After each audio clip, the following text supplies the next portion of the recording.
Alors, sur ces 2 dernières années, j'ai réussi à lire une vingtaine de livres dans le domaine de l'éducation financière, plus précisément dans le domaine de l'argent. C'est-à-dire que les livres qui parlent de l'argent, comme L'autoroute du millionnaire, L'art de maîtriser l'argent d'Anthony Robbins, Faux de Robert Kiyosaki, L'homme le plus riche de Babylone, Ricardo Kayama. Donc, une vingtaine de livres qui parlent de l'argent. Et j'ai tiré 8 leçons dans ces livres-là qui sont très importants.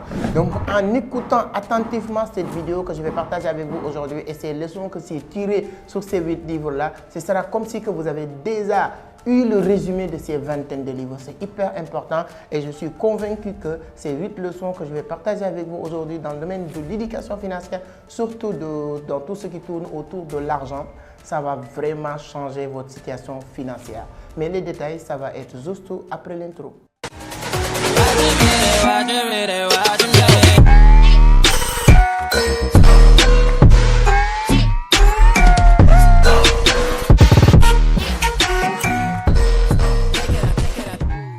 Alors, merci beaucoup, merci. Mais si c'est la première fois que vous tombez sur mes vidéos, avant d'attaquer le sujet, permettez-moi de me présenter. Mon nom est Amadou Seck, fondateur de Vision d'Afrique, initiateur du club Entreprendre Autrement. Ici, on parle de business, d'investissement, de l'entrepreneuriat, mais surtout de la crypto. Donc, si l'une de ces thématiques vous intéresse, vous êtes au bon endroit. La seule chose qu'il vous reste à faire, c'est de vous abonner, activer les notifications pour être informé sur chaque publication. Donc, pour ceux et celles qui nous disent qu'on veut vraiment entrer en contact avec toi, vous pouvez réserver un appel de 45 minutes avec moi sur la barre de description. Il y a le lien qui pourra vous permettre de réserver un appel privé où on pourra discuter si vous voulez avoir des informations, des renseignements, des conseils, que ce soit dans le domaine de l'économie numérique, dans le domaine de la crypto-monnaie, dans le domaine du business ou bien dans le domaine de développement personnel parce que vous êtes en train de traverser des moments difficiles. Peut-être que j'ai déjà traversé, je pourrais vous donner mon point de vue avec plaisir.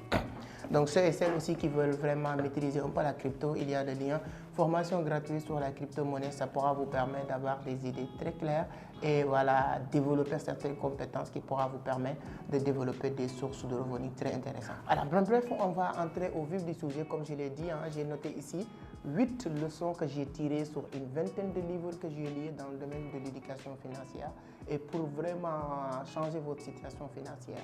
Et ces éléments-là, ce sont des éléments hyper importants. On va commencer par établir un objectif financier.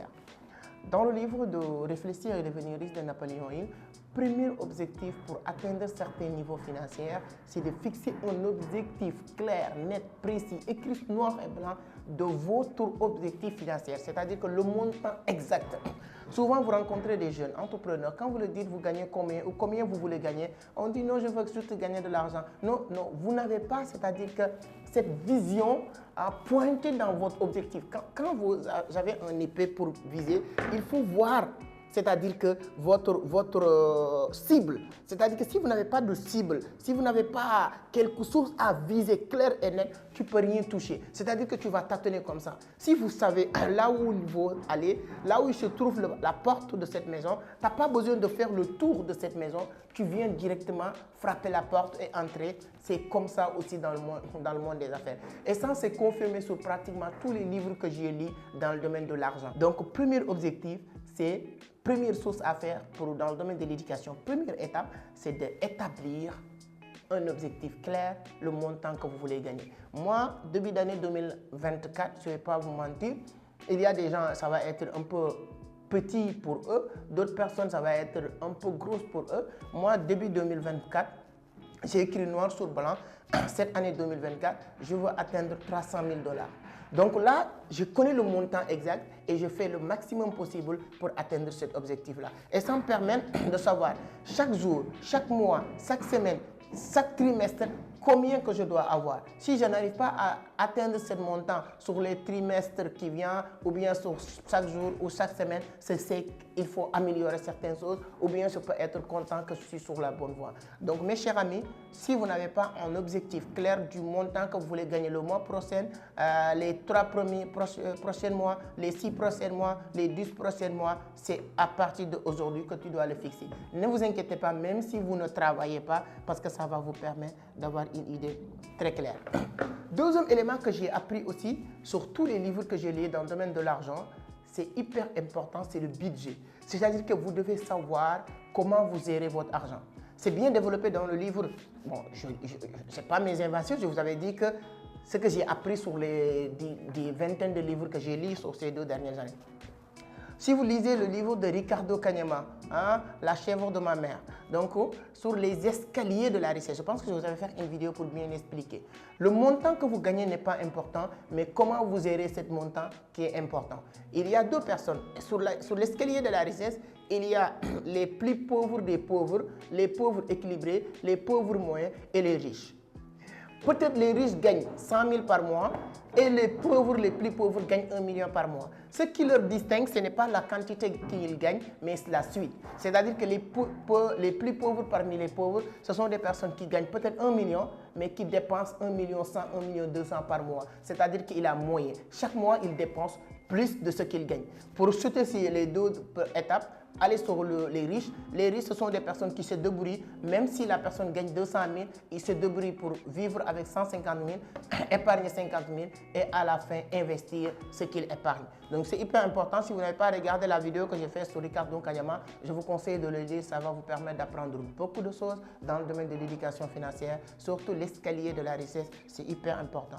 Donc, deuxième élément, c'est d'établir un budget. Combien que vous avez l'obligation de dépenser, combien que vous n'avez pas le droit de dépasser, c'est-à-dire que le montant exact que vous devez dépenser chaque mois, vous devez le savoir parce que tu sais combien tu gagnes, combien que tu dois dépenser, combien que tu dois épargner pour ton investissement. C'est hyper important. Et il y a beaucoup de personnes, malheureusement, ils n'ont pas de budget. Comment ils fonctionnent? On gagne de l'argent, voilà, comme ça, et on dépense comme ça, comme ça. Ça m'est arrivé au début de mon aventure dans l'entrepreneuriat, mais c'est tellement regretté. Donc, la seule chose que je peux vous conseiller, vraiment, c'est d'épargner et d'établir un budget. Ce budget pourra vous aider à comprendre comment réussir en affaires, surtout en matière de l'argent. Troisième élément, hyper important, et développé sur tous les livres que j'ai lus, surtout L'homme le plus riche de Babylone, lorsque Arcade, le peuple, le Babylone est en train de vivre des moments difficiles, le chef de village ou bien le président avait appelé Arcade pour enseigner les gens comment devenir riche. Donc, première règle, c'était de vivre au-dessus de vos moyens. Mes chers amis, je vous demande combien vous gagnez. Je ne sais même pas, je ne cherche pas à le savoir. Vous gagnez 1000 francs ou 50 000, 100 euros ou 2 millions d'euros, c'est votre affaire. Moi, la seule chose qui compte en ce moment-là, si vous voulez atteindre la liberté financière, c'est de trouver un moyen pour épargner une partie de ce que vous gagnez. Peu importe, voilà. Et ça, la seule chose qui va vous permettre de le faire, c'est de vivre au-dessus de vos moyens. Établissez dès maintenant. Si vous ne savez pas, il y a des gens qui travaillent, qui ont des salaires ou bien qui sont des entrepreneurs et ils ne savent pas combien qu'ils dépensent. Et ils sont très fiers en te disant « Non, moi je ne sais même pas combien que je dépense par mois. » Ils sont fiers de te dire que « Non, moi, bon, mes dépenses mensuelles, bon, je ne peux pas le calculer parce que je dépense beaucoup. » Ils sont tellement, c'est-à-dire qu'ils sont tellement perdus qu'ils sont pris des choses qui sont anormales et le normaliser en disant que oui, moi, je gagne de l'argent, je ne connais même pas mes dépenses, je ne connais pas. Et il y a des gens qui vont dire non, c'est que moi, je ne peux pas comptabiliser ce que je dépense, j'ai mes enfants, j'ai ma femme, c'est mes amis. Mes chers amis, vous ne pouvez pas vivre comme ça. Vous devez connaître combien que vous dépensez chaque mois. Moi, déjà, je sais combien je dépense par mois. Parce que moi, mes dépenses mensuelles tournent autour de 2 millions. Ça, ce sont ce qu'on appelle des charges fixes.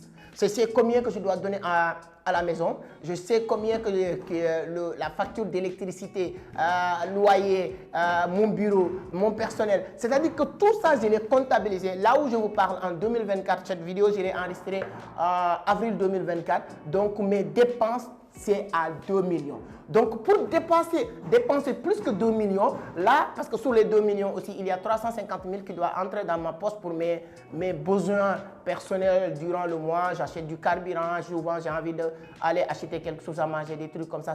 J'ai calculé comme ça. Donc, toute personne qui travaille doit avoir aussi cette idée de vivre au-dessus de vos moyens. Vous devez connaître. Si vous ne connaissez pas aujourd'hui combien vous dépensez par mois, à partir d'aujourd'hui, vous devez le connaître. Ça doit faire figurer sur votre liste de priorités.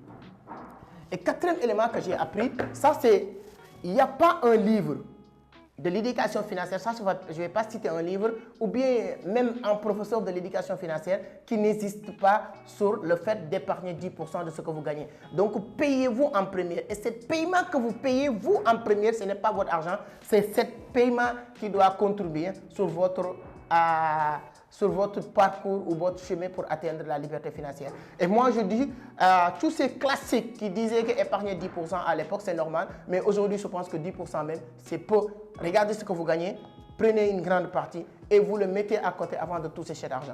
Et beaucoup de personnes qui ne comprennent rien de l'éducation financière vont vous dire « Oui, moi, ce que je gagne, je ne peux pas épargner. » Mais si demain, cette entreprise vous dit qu'on a des problèmes, on a des difficultés, qu'est-ce qu'il faut faire? On va réduire un peu les salaires, masse salariale de notre personnel. En ce moment-là, qu'est-ce qui va se passer? Peu importe ce montant qu'on va vous donner, vous allez vous débrouiller pour vivre avec ça. Mais on vient de vous couper une partie que vous pouvez investir, épargner il y a quelque temps, mais vous ne pouvez pas voir les os dans ce angle-là parce que vous étiez médiocre ou bien vous n'avez pas compris ce qu'on appelle l'éducation financière. Donc, cinquième, après avoir épargné, cinquième élément qui est indispensable pour atteindre l'indépendance financière, ce que j'ai appris sur les livres, c'est l'investissement. C'est l'investissement. C'est l'investissement. Vous ne pouvez pas dépendre dans une seule source de revenus et espérer atteindre la liberté financière et espérer être solide financièrement, ce n'est pas possible. Je dis une chose, je le répète, quelqu'un qui gagne 500 000 sur 5 endroits différents, c'est-à-dire que 100 000 est plus libre, plus prospère que quelqu'un qui gagne 1 million, mais dans un seul endroit. Il ne peut pas répéter la chose. Et celui qui s'est débrouillé pour gagner 100 000 sur 5 différents endroits, il peut juste continuer à reproduire le même processus. Sixième élément, qui est l'un des éléments les plus importants aussi, je pense bien, pour atteindre la liberté financière, comprendre l'argent, c'est de vous intéresser à tout ce qui est l'éducation financière. Apprenez tout ce qui tourne autour de l'argent. Lisez des livres, formez-vous. Donc, ce que j'ai en train de vous dire, ce n'est pas du magie. J'aime bien être transparent. Ne pense pas que lui, c'est un génie des génies. Non, non, non. C'est parce que c'est juste, je lis beaucoup de livres, j'ai appris, j'ai acheté beaucoup de formations. Ça m'a permis de comprendre beaucoup de choses qui me permettent de bien gérer mes finances, qui me permettent de dire, voilà, je suis sur la bonne voie pour atteindre mes objectifs financiers. Donc, investissez sur vous. Lorsqu'on a demandé à Warren Buffett son plus grand investissement, il n'a pas dit ses actions boursières, il n'a pas dit grand chose, il a juste dit son plus grand investissement, c'est celui qu'il a investi sur sa tête. Donc, mes chers amis, qu'est-ce que vous allez investir dans votre cervelle? C'est très important dans le domaine de l'éducation financière. Alors, septième élément qui est très important pour moi, après l'éducation financière, septième élément que j'ai appris sur les livres, c'est de vous discipliner et avoir la patience. Il y a beaucoup de personnes qui sont dans le domaine de l'éducation financière, qui cherchent de l'argent. Quand vous leur dites investissez 100 000, 200 000 par mois, qui te rapportent 1000 francs, 1500 par jour, ils vont dire que c'est peu. Ils sont impatients. Et quelqu'un qui est impatient, quelqu'un qui n'est pas discipliné, parce que la discipline, tous ces éléments qu'on vient de citer là tout à l'heure, c'est la discipline qui va vous permettre de le respecter. Je vous dis pourquoi, parce qu'il y a personne qui aime plus que quelqu'un qui gagne de l'argent, parce que les gens qui font ces arts de sacrifice, ne pensez pas que vous aimez plus que ces personnes-là, aller s'amuser, aller dépenser comme un fou, aller habiter dans les maisons de luxe. Moi, tu me vois là, j'habite toujours dans mon quartier banlieusard à Dakar. Il y a beaucoup de personnes, ils n'arrivent pas à comprendre ça parce qu'ils pensent qu'aujourd'hui, c'est qu'il gagne un peu de sous, quoi qu'on puisse dire, il est un peu à l'aise, il peut aller vivre aux Almadies. Si vous ne connaissez pas Sénégal, les Almadies, les Fann, c'est les quartiers bourgeois. Il y a beaucoup de personnes, une fois commencé à gagner, il ne reste que 500 000 par mois, ils vont aller vivre dans ces secteurs-là parce qu'ils n'ont rien compris dans le domaine de l'éducation financière. Ils ne veulent pas vivre au-dessus de leurs moyens, mais ils veulent vivre en dessus, mais en haut de leur, en tout cas au-dessus de leurs moyens. Voilà, vous allez comprendre. C'est très important. Moi, j'habite dans mon quartier, mais ça me permet de payer location. Moi, je paye location 200 000. Mais dans ces quartiers-là, tu payes 500 à 700 000 locations. Pour quelle raison? Ça me permet d'épargner ces 500 000 de plus pendant 1 à 2 ans, j'achète une maison, etc. Donc, l'éducation financière, ne pensez pas que vous aimez plus que nous, le luxe, ou bien vous aimez plus que les gens qui font ces sacrifices-là, le luxe, ou bien manger tous les jours dans les restos, pour tout ce que vous achetez toujours des belles bagnoles. Non. Depuis début 2024, je voulais acheter une belle bagnole. Depuis début 2024. Mais je regarde toujours, est-ce que c'est toujours prioritaire? Est-ce que c'est toujours nécessaire, etc., etc. Donc, si vous ne vous disciplinez pas, vous n'allez pas atteindre ces objectifs. La discipline, c'est un élément fondamental. Donc, huitième et dernier élément aujourd'hui. Donc, si vous voulez que je vous fasse d'autres listes, voilà, que j'ai appris, d'autres leçons que j'ai apprises sur les vingtaines de livres que j'ai lus dans le domaine de l'éducation financière, ce sera un grand plaisir pour moi. Mais aujourd'hui, j'avais juste sélectionné 8 parce que c'est une vidéo de YouTube. Je ne peux pas faire une cinquantaine, mais j'ai appris énormément de choses. Donc, huitième leçon que j'ai tirée ou j'ai appris dans ce livre-là, c'est votre mentalité. Avoir un mental d'acier, c'est-à-dire une mentalité positive. C'est-à-dire que votre conscient, votre subconscient va orienter la direction sur laquelle votre vie va prendre. Parce que tous les livres qui parlent de vraie l'éducation financière et de l'argent aussi prônent ce qu'on appelle la mindset ou bien le développement personnel. C'est hyper important de comprendre ça et on est très fiers d'appris tous ces éléments-là à travers les livres. Donc voilà ce que je voulais partager avec vous. Donne-moi votre point de vue sur les commentaires. C'est toujours un plaisir de partager avec vous. La communauté ne cesse que de grandir grâce à vos abonnés, vos commentaires, vos likes. Merci beaucoup, merci infiniment. Donc partagez la vidéo le maximum possible. N'oubliez pas de liker et on se donne rendez-vous sur une autre vidéo. Ciao.